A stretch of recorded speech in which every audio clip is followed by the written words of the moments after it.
Election के महत्वपूर्ण महकमों पे बोलने का मौका दिया। सर, एग्रीकल्चर डिपार्टमेंट पिछले 2 साल से अच्छा काम कर रहा है। इसके लिए मैं हमारे जो ऑनरेबल मिनिस्टर हैं एग्रीकल्चर के, रूरल डेवलपमेंट के डार साहब, हमारे principal secretary, commissioner secretary rural development और तमाम एचओडी जो रूरल डेवलपमेंट के साथ कनेक्टेड हैं, इन सभी को मुबारकबाद देता हूं कि अच्छा काम हो रहा है और मुझे उम्मीद है कि आपकी क़यादत में ये और अच्छा काम करेंगे। सर, ऐसा है कि फर्टिलाइजर्स की हमेशा कमी रहती है और जब फर्टिलाइजर आता है तब वो फर्टिलाइजर जो देना होता है जमीन में तब उसका पीरियड निकल गया होता है। लिहाजा इसका टाइमली फर्टिलाइजर लोगों को मिले, किसानों को, और बायो फर्टिलाइजर्स का उनका भी बढ़ावा दिया जाए, बायो फर्टिलाइजर भी इंट्रोड्यूस किए जाए। उसके साथ साथ सर हमारा फर्टाइल एरिया कठुआ का, और जहाँ 4 अनाज मंडीज है, पल्ली में है, जखबड़ है, एरमा और नगरी है, लेकिन हमारे 20 विलेजेज हैं जहाँ पैडी ज्यादा होता है, वहां मंडी खोलने की जरूरत है। हमारे किरपाल, सैदपुर, खख्याल, अपर नरोलियां, इन एरिया में ये अनाज मंडी नहीं है। लिहाजा मैं रिक्वेस्ट करूंगा मंत्री साहब से कि मीरपुर राम एक सेंट्रली लोकेटेड विलेज है, वहां जो अनाज मंडी खुल जाए तो लोगों को बेनिफिट होगा। उसके साथ साथ सर पिछले 6-7 साल से कठुआ में मशरूम की कल्टीवेशन काफी हो रही है और इसमें काफी सेल्फ हेल्प ग्रुप्स और वुमेन्स को एक मौका मिला है रोजगार कमाने का।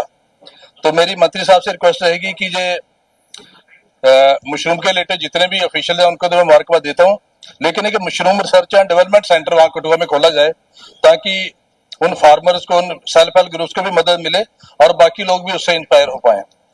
उसके साथ साथ सर भद्रवाह, नाल्ठी और जय वैली भद्रवाह में जो लेवेंडर कल्टीवेशन शुरुआत की गई थी हमारे एमओएस डॉक्टर जितेंद्र सिंह जी की मेहरबानी से। तो हमारा जो पहाड़ी एरिया कठुआ डिस्ट्रिक्ट का, बनी है, लोआंग है, सरथल है, लोहाई मनार है, नानगला है, यहाँ भी लेवेंडर की एक्सप्लोर किया जाए, वहां की लेवेंडर की कल्टीवेशन के लिए, ताकि वहां के किसानों को भी उसका बेनिफिट हो पाए। उसके साथ साथ सर पिछले साल मंत्री साहब ने अपनी स्पीच में जिक्र किया था कि एग्रीकल्चर इंजीनियरिंग का एक इंडिपेंडेंट विंग हम बनाएंगे। तो सर उसमें कोई नई क्रिएशन करने की जरूरत नहीं है, कोई उसमें फाइनेंशियल इंप्लीकेशन में नहीं होगा। तो मुझे उम्मीद है कि मंत्री साहब अपना वो वादा पूरा करेंगे ताकि इससे एग्रीकल्चर के जितने भी हमारे मैकेनाइज होता जा रहा है उसमें एक बूस्ट मिलेगा उसको।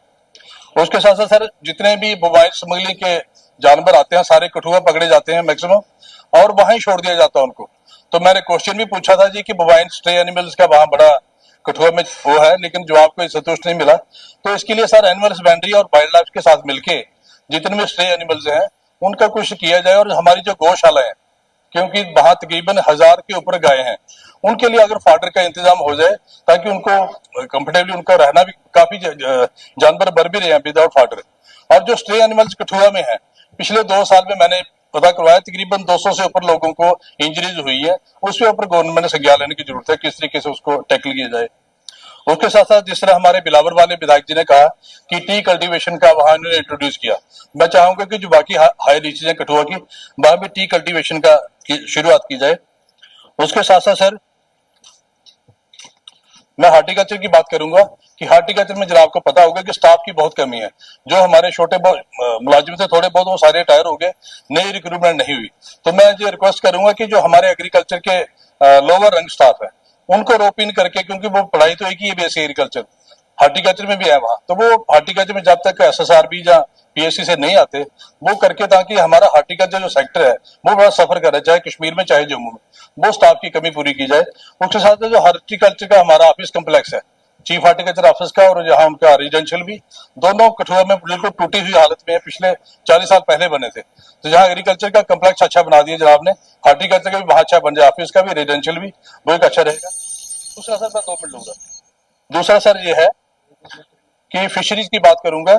फिशरीज में अंडर एचएडीपी, पीएमएसवाई और बाकी सेंट्रली स्पॉन्सर्ड स्कीम में काफी काम हुआ। उसमें यूनिट्स एस्टेब्लिश किए गए ट्राउट, रेसवेज, कॉर्प पॉन्ड्स और बायोफ्लाक्स के, लेकिन वो कहीं ना कहीं एक, जब हम सब्सिडी देते हैं उसके बाद फॉलोअप नहीं होता, और मैक्सिमम तकरीबन 80% यूनिट्स हुआ वो अभी बंद है।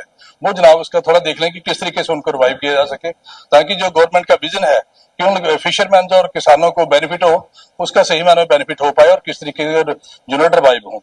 उसके साथ साथ सर ऐसा है IWMP integrated watershed management programme, उसमें भी सर 2 साल में अच्छा काम हुआ है और तकरीबन 6 लाख हेक्टेयर एरिया जो हमारा under PM KSY first phase में ट्रीट होना था पूरी जम्मू कश्मीर में, लेकिन अभी तक 2.5 लाख हेक्टेयर एरिया ट्रीट हुआ है।